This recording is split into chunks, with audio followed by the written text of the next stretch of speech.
We staan hier in Kolmersweg, in de David Kloostermostraat. Daar woont de familie van der Bij. En de familie van der Bij, die hebben een jonkje, die maar een hele protte zorg onbesteed worden.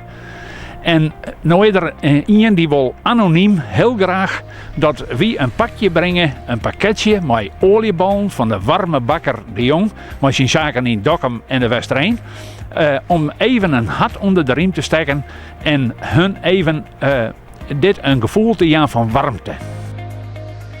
We kennen nou net zien Ottergorten thuis binnen. Het Bopperut stiert wol iepen. We zullen eens even zien.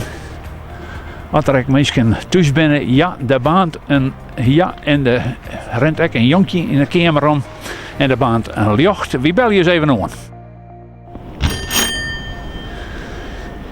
Er zijn in ieder geval mensen thuis. En we zien ook echt al wat beweging. Er komt echt al iemand bij de deur. Goeiedag.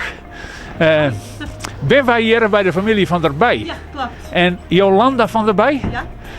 Ja, Jolanda, nou, ik moet zeggen, er is iemand die had u bericht die anoniem. Die wil net met de namen bekend worden. Nee. Maar die zei van zo'n jem naar Jolanda en haar man een pakje brengen willen. Met olieballen. Ja. En dat is omdat ze een heel protte zwart besteden maken aan Nick. Ja, klopt. En dit is Nick. Dit is Nick. En dat waarderen de mensen kennelijk. En die zei van, ja, Jolanda kende net Bambi, haar zelfs, Nee. Safia Gerrit. Ja. Zo'n jem daar een pakketje heen brengen willen. Nou, dat willen we heel graag doen. En wie willen heeft er een idee van waar het komt bekend? Nee, ik zou het echt niet weten. Nee. Nou, het gebaar is in ieder geval heel mooi, of net? Ja, het is prachtig. Verrassend dichtbij.